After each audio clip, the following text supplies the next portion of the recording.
Bismillahirrahmanirrahim. Assalamualaikum warahmatullahi wabarakatuh. Baik, hari ini kita akan teruskan lagi kita punya pembelajaran dalam subjek RBT tingkatan 2 dalam topik yang seterusnya iaitu topik 2.2, iaitu kita akan tengok apakah itu reka bentuk mechanical. Okey, jom kita belajar. Okey, kita pergi teruslah kepada subtopik yang pertama iaitu subtopik 2.2.1, iaitu macam mana kita nak mengenal pasti komponen mechanical. So, mechanical. Apakah itu mechanical? Apa kamu pernah dengar kan? Mechanical. So, apa itu mechanical? So, kita pergi teruslah kepada sistem mechanical. Okey, sistem mechanical. Apakah itu reka bentuk sistem mechanical? Okey, reka bentuk sistem mechanical ialah satu proses menghasilkan kawalan dan pemindahan tenaga melalui pergerakan atau pemutaran untuk melakukan suatu tugas. Okey, senang cerita macam inilah. Mechanical ni kamu ingat dia adalah sesuatu yang berkaitan dengan pergerakan. Itu maksud mechanical. Pergerakan. Okey, contohnya apa? Kereta. So, apa benda yang bergerak kereta? Tayar. Kereta kan? Tayar. So, kat situ kita ada komponen mechanical kat situ. Tayar tu lah. Okey, sekejap lagi kita tengok apa yang ada dalam tayar tu. Apa komponen yang berada dalam tayar tu? Tayar apa lagi yang bergerak? Enjin. Enjin pun bergerak juga. So, itu adalah sistem mekanikal yang ada pada sebuah kereta. Pada tangan kita pun ada juga tangan kan? Kita punya tangan. Tangan kita. Okay. So, yang bergerak adalah sendi ni lah. So, sendi ni kita boleh katakan sebagai sistem mekanikal lah.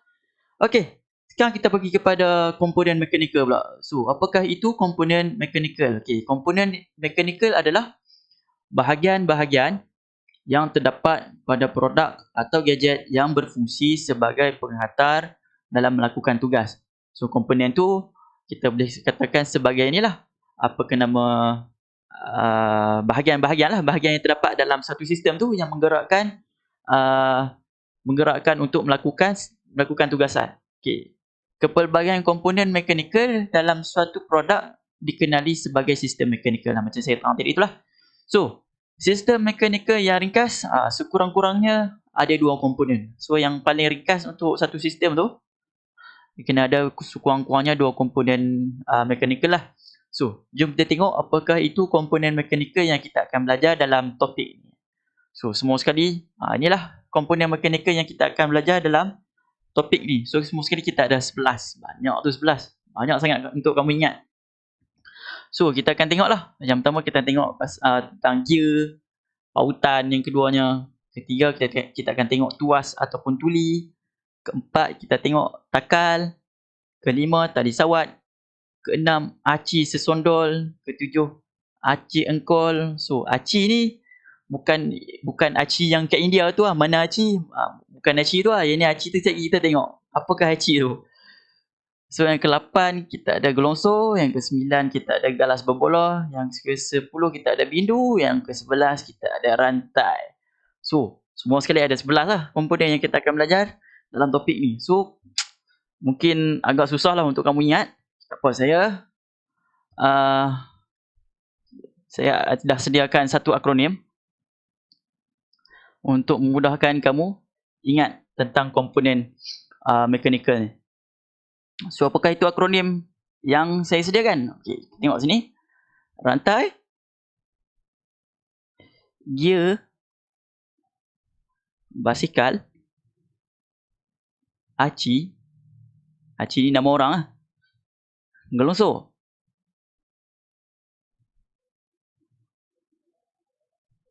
putus tali terkena bola tajam. Bola tajam lah. Okey. So, rantai ni rantai lah tadi kita tengok. Rantai, gear pun gear. Basikal ni bindu. Aci tadi tu, aci engkol, aci sesondol. Gelongso pun gelongso. Putus ni kita bagi sebagai pautan. Tali ni tali sawat lah.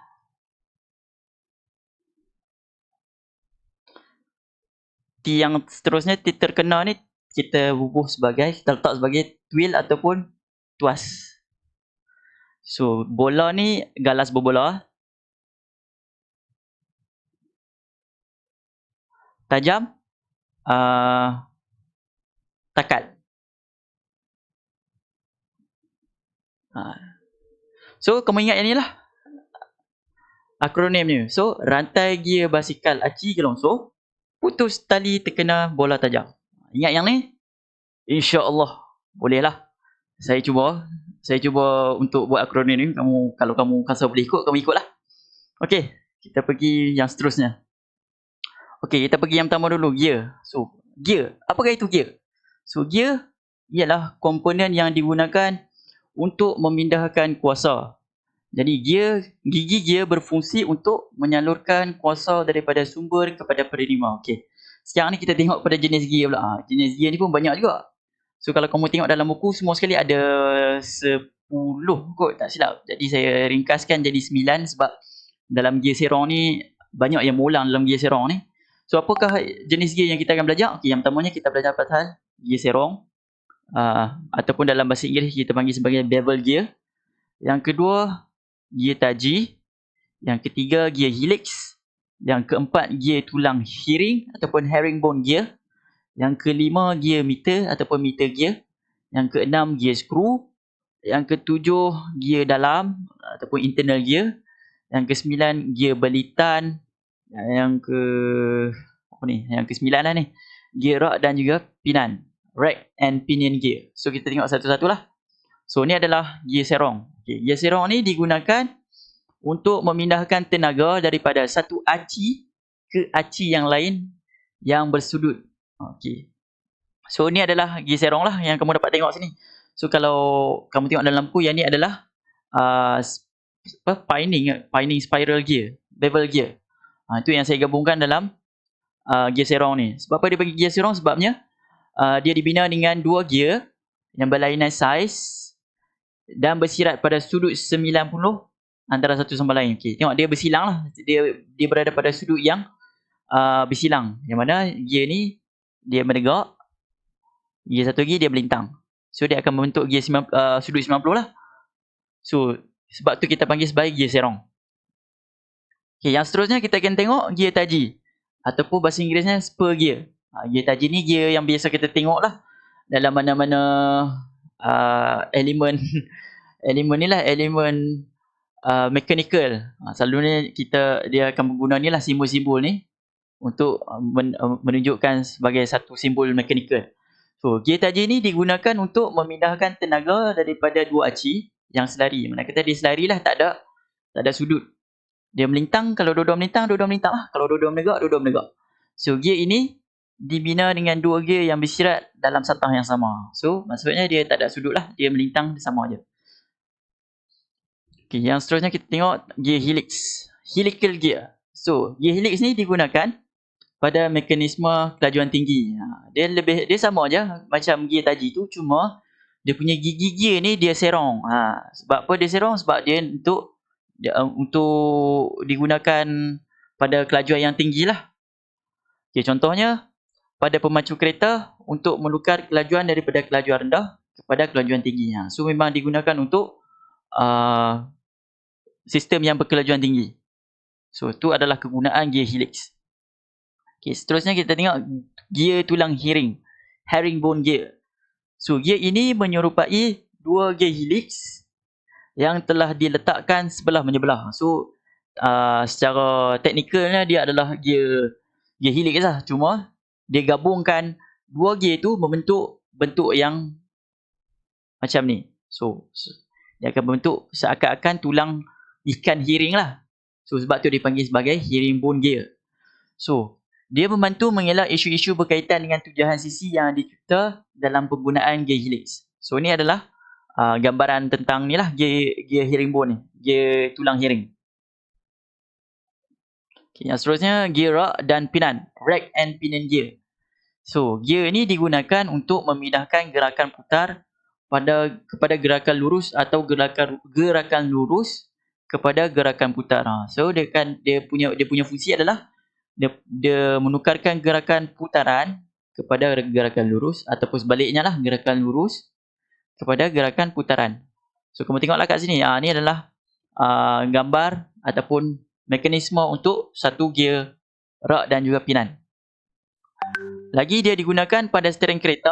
Dia digunakan pada steering kereta untuk kita ubah ni lah, ubah arah satu kereta tu.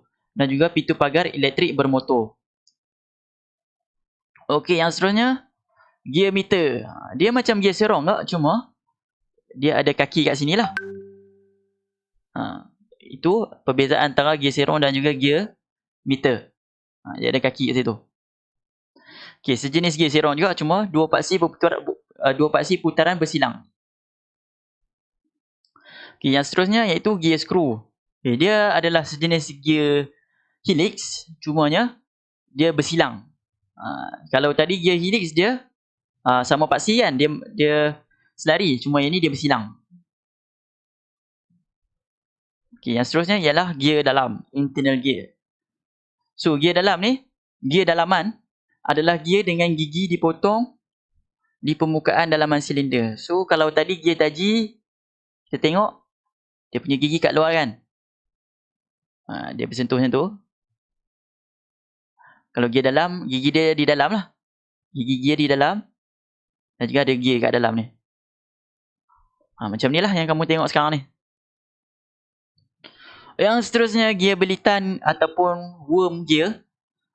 Fungsi dia ialah berfungsi mengurangkan kelajuan dan memindahkan tenaga putaran aci kepada sudut tertentu. Okay, gear ini dibina dengan satu batang aci bergigi yang bersirat dengan gear yang bulat. So kamu tengok kat sini dia macam ni lah bentuk dia. Kemudian kat sini kita ada satu roda yang, bukan satu roda lah, satu batang besi yang bergigi. Kemudian dilekatkan dengan satu gear. Okay, selalunya kalau kamu nak tengok dekat spana hidup lah. Kamu tengok spana hidup kan. Dekat sini dia punya batang besi yang bergigi tu. Bila kita putar kat sini, gigi spana ni dia akan bergerak lah, sama ada dia terbuka ataupun tertutup lah. Okey, kita teruskan kepada komponen yang kedua, iaitu pautan ataupun linkage. Okey, pautan ni dia berfungsi sebagai penghubung suatu komponen atau bahan bagi melengkapkan suatu sistem. Okay, contohnya, pautan ni selalu digunakan pada pintu, tikap, ada lagi lah, almari pun kita guna juga. Almari, kita nak buka tutup almari tu mesti ada pautan lah. So macam kat sini kita tengok contohnya kat pintu. Ni pautan pada pintu lah. Kamu tengok ada punya mekanisme ni macam ni lah. Kita ada pautan. Ini kita bagi sebagai pautan lah. Kita ada, sini ada dua pautan. Dekat pintu kita ada dua pautan lah. Dekat tingkap pun sama juga, kita ada dua pautan. Pautan ni boleh jadi banyak. Kita boleh ada 3 pautan, 4 pautan. Ikut pada sistem tu. Okay, dalam sistem pintu kita ada 2 saja. Okey, yang ketiga, komponen ketiga kita tengok, iaitu tuas ataupun twill.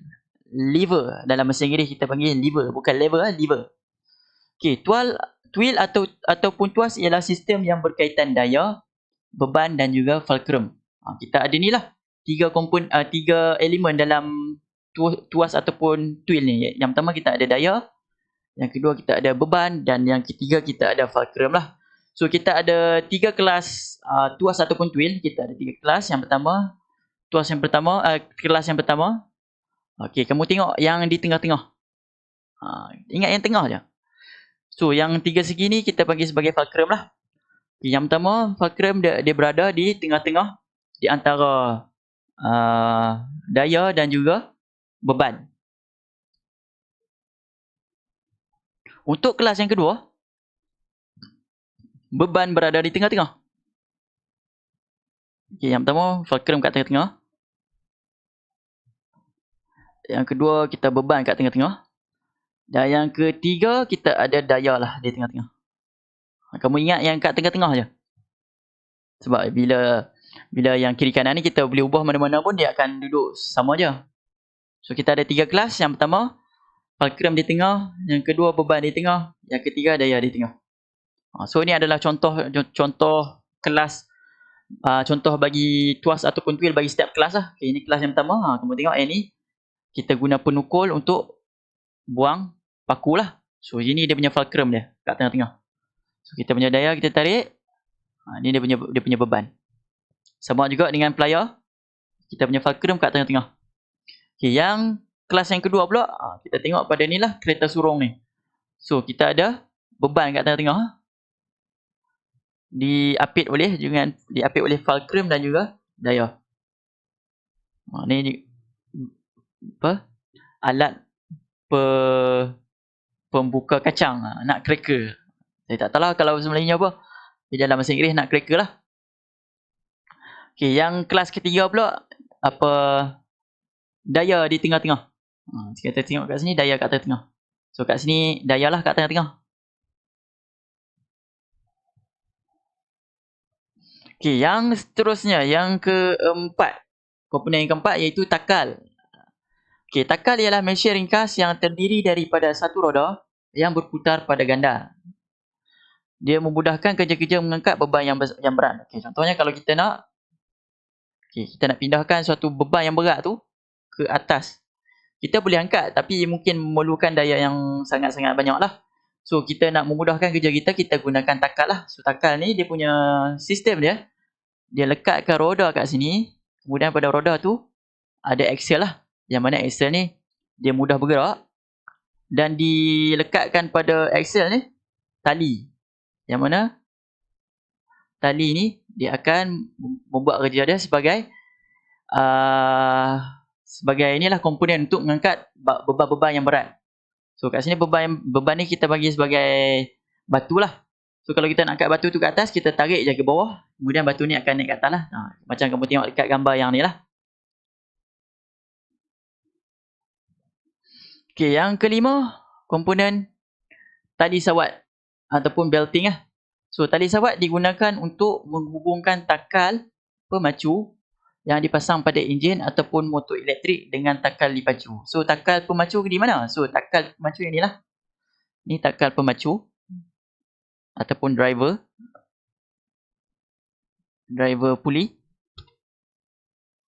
Ni adalah takal yang dipacu. So takal pemacu ni mana kata takal ni yang menggerakkan roda yang gear yang sebelah ni, takal yang sebelah ni. So yang menjalankan kerja adalah takal pemacu lah. Bila takal pemacu bergerak, baru takal yang dipacu akan mengikut. So yang melekat pada takal ni adalah getah ataupun ni lah belt ataupun ni lah tali.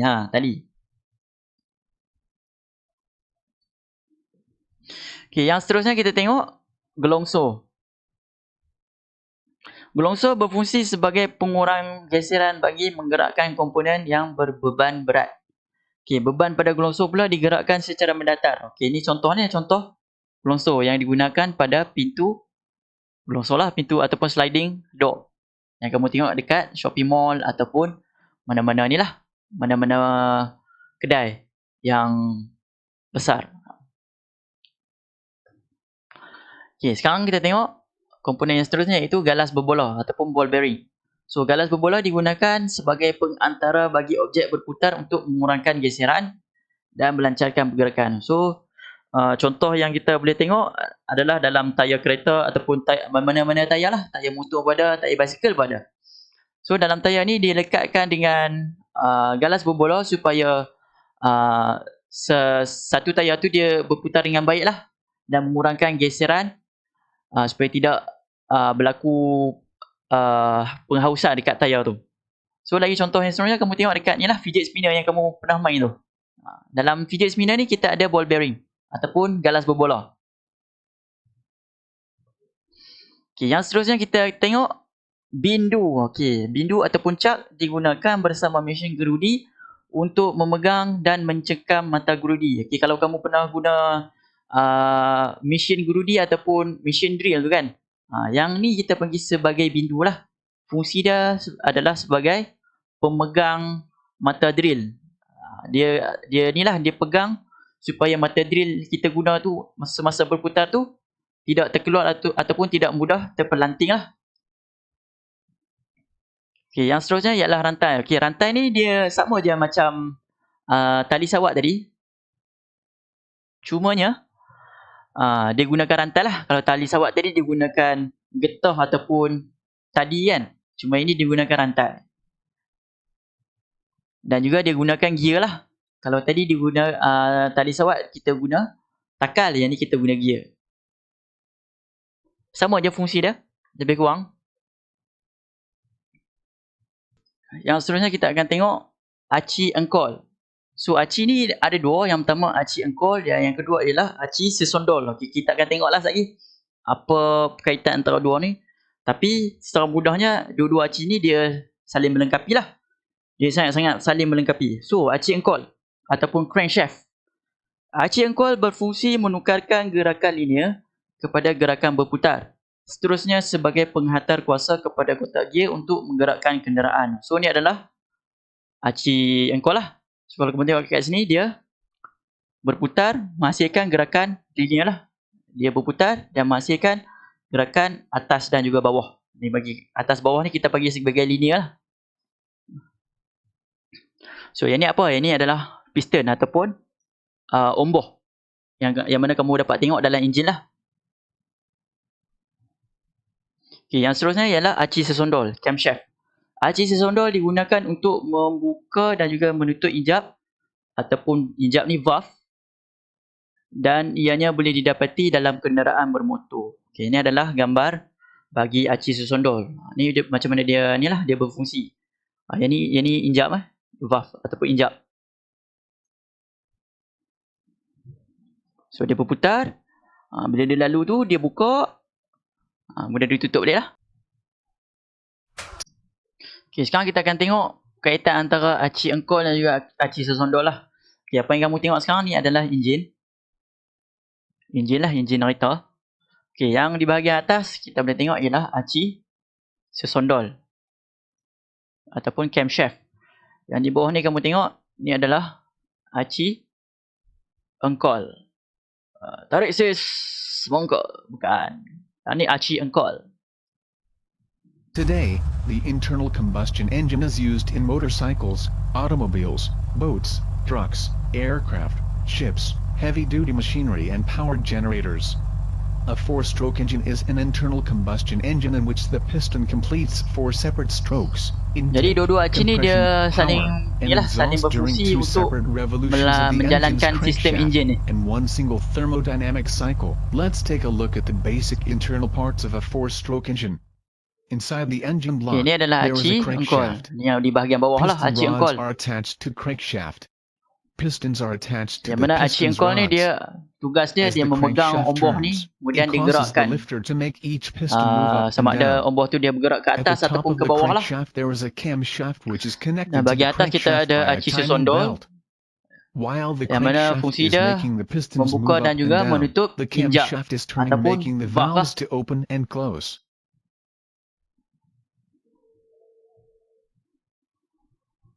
Let's now take a look at how the combustion creates ini adalah injap. Ini injap masuk, ini injap keluar. Intake stroke.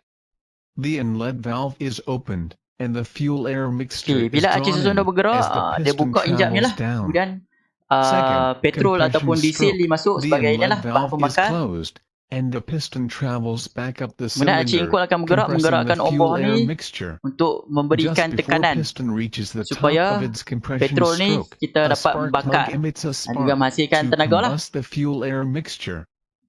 Third, combustion stroke. The piston is now forced down bila by dah the berlaku pressure pembakaran, wave of the akan combustion ada ni of lah the fuel air pembuangan, mixture. sisa iaitu asap. The engine's power is Kemudian, derived from this cycle. Fourth, aci exhaust sesondol ni stroke. akan The membuka exhaust injap valve keluar is dan juga opened akan and the membuang piston asap-asap ni lah. travels back Sebab up, tu kamu tengok expelling the ada exhaust asap gases yang through the dikeluarkan oleh exhaust kereta. valve. Disebabkan apa? Disebabkan At oleh the yang ni lah. top of the stroke, Sistem the ni. exhaust valve is Proses ni. closed.